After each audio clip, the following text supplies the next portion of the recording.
नमस्कार भाई साहब। आज जो है हम मूत्र पथ पथरी के बारे में जो है चर्चा करेंगे।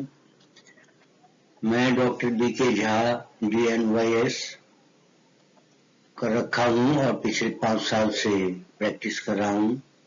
मैंने बहुत सारे रोगियों को बगैर दवाई का हर तरह की बीमारी को ठीक किया है। सबसे पहले हम जो है इस पथरी के बारे में आपको जानकारी देंगे। ये जो हम खाना खाते हैं इसमें कुछ तो केमिकल्स पहले से होता है और कुछ केमिकल्स जो है हमारे बायस की वजह से होता है। ये जो सॉलिड होता है वो तो पाचन क्रिया के रास्ते से बाहर निकल जाता है और जो लिक्विड होता है वो लिक्विड जो है कोलेक्ट होके हमारी किडनी के संपर्क में जाता है और वहां से इनको 2 भागों में बांट दिया जाता है। एक भाग जो है मूत्राशय की थैली में होकर के बाहर निकल जाता है। तो कई तरह के केमिकल्स जो है वो आते हैं और वो अपने साथ बहुत सारा अवसाद को भी ले आते हैं।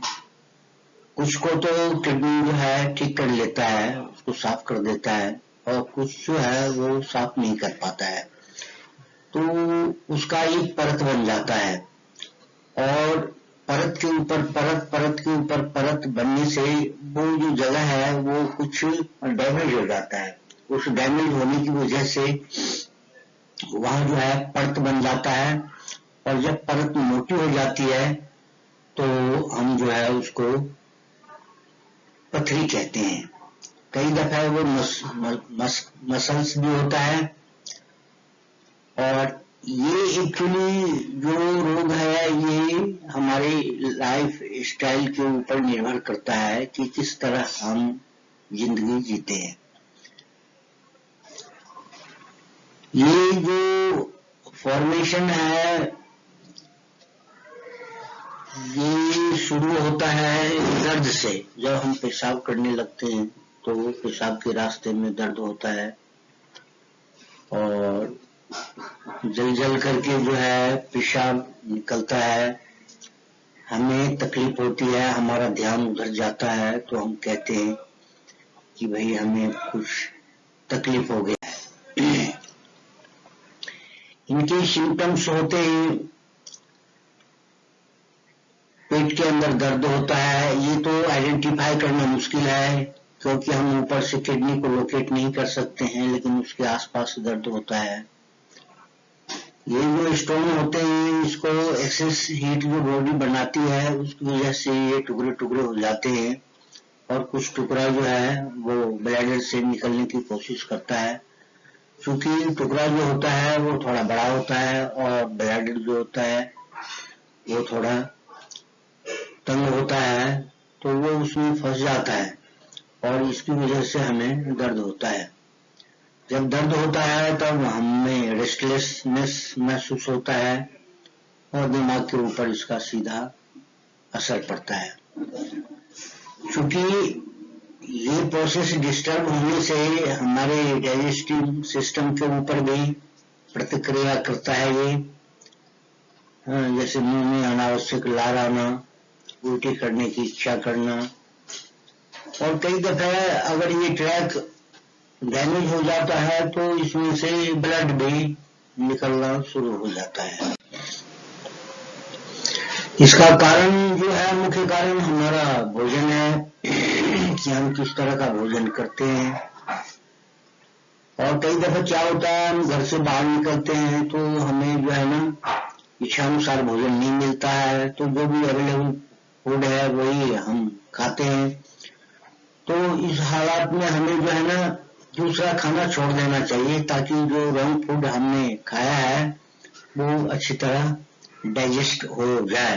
दूसरा कारण इसका यह है कि हम जो है ना पानी बहुत कम पीते हैं। पानी तभी पीते हैं जब हमें अत्यधिक प्यास लगता है, बल्कि प्यास लगने की जो प्रक्रिया है उसको हम डिस्टर्ब कर देते हैं। हाँ। तो क्या करें, समय समय पर थोड़ा थोड़ा पानी पीते रहें ताकि ये स्टोन फॉर्मेशन जो है ये थोड़ा कम हो जाए।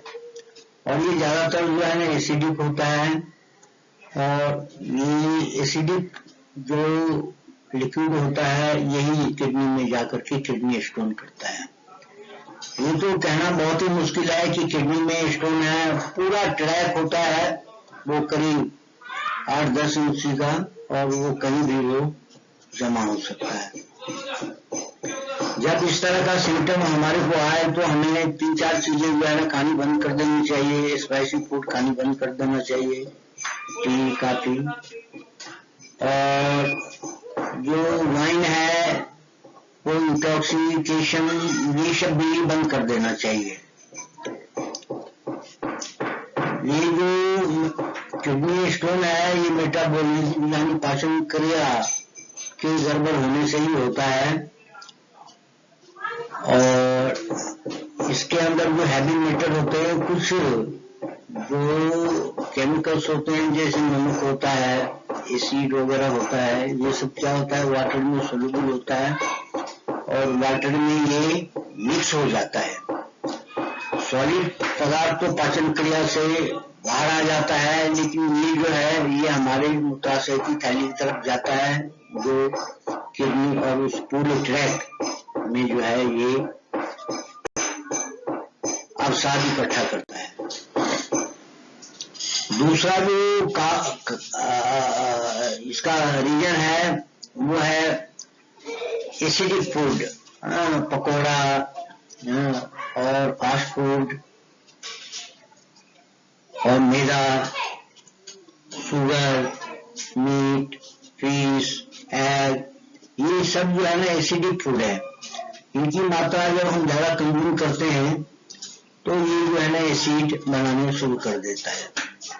ये एसिड जो होती है, आप एसिड ये इस रास्ते से गुजरती है, वहां ब्रूजेज बना देता है, और ब्रूजेज जो है ना वो छाला पड़ जाता है। तो ये स्टोन भी होता है, कई दफे मांस इकट्ठा हो जाता है जो पेशाब को बाहर निकलने में अवरोध करता है, और जब ये छाले पड़ जाते हैं तो बहुत ही भयानक पेन होता है। पेन तो वैसे ही होता है जैसे पेन होता है, लेकिन ये हमारी जो सेंस ऑर्गन है उसको ज्यादा एक्टिवेट कर देता है, थोड़ा भी पेन हमें ज्यादा पेन महसूस होता है।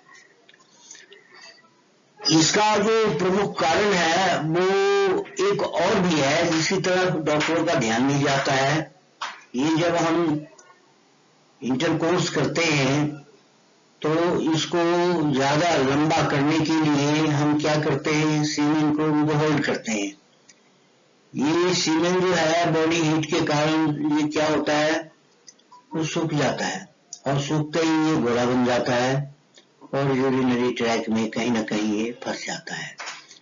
जब ये सूख जाता है तो ये छोटा एक गांठ की तरह बन जाता है गोल, और इस प्रक्रिया को जब हम दोहराते हैं तो ये जो है एक के ऊपर दूसरा, दूसरे के ऊपर तीसरा परत बना करके ये भी एक स्टोन का रूप ले लेता है। ये जितने भी कंपाउंड्स होते हैं केमिकल्स का, जैसे calcium, phosphorus, calcium oxide, salt, तो ये सारा मिलकर के जो है केमिकल्स उसके ऊपर जमा होता रहता है, और वो जो है ना स्टोन का आकार बड़ा हो जाता है। अब ये तो संभावित कारण हुआ कि किस वजह से ये जो है ना पथरी होता है। इसका ट्रीटमेंट बहुत ही आसान है। आप सुनकर के हैरान हो जाएंगे कि ये 2-4 रोज फास्ट करने से वो जो प्रक्रिया है ये बिल्कुल ही धीमी पड़ जाती है। फास्ट का मतलब भी नहीं होता है कि आप सुबह से शाम तक जो है ना भूखा रहें। फास्ट में आप लेमन जूस ले सकते हैं, और अगर ज्यादा ही अत्यधिक भोजन करने की इच्छा हो तो आप जूस ले सकते हैं। दूध में पानी मिला करके हल्का सा चीनी मिला दें और वो भी ले सकते हैं। 2-3 रोज जो है ना आप फास्ट रखने से इस प्रक्रिया में काफी धीमा हो जाएगा और आप लाइट फील करेंगे। आपको भूख भी लगेगा, नींद भी अच्छी आएगी। तो इस तरह जो है आप पहला चरण पूरा कर लें।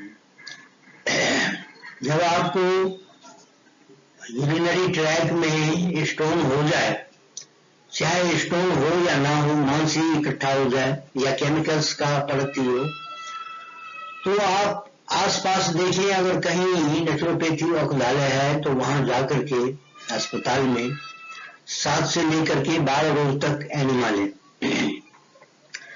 इस एनिमा से क्या होगा, जितने भी अवसाद बॉडी के अंदर है उसको स्ट्रेंथ मिल जाएगा और कुछ वो सब बाहर फेंक देगा। बाहर फेंकते ही आपको जो है 60-70% आराम मिलेगा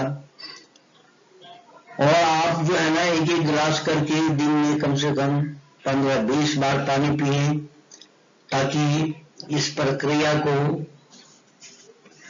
खत्म होने में थोड़ा सा तेजी आ जाएगी।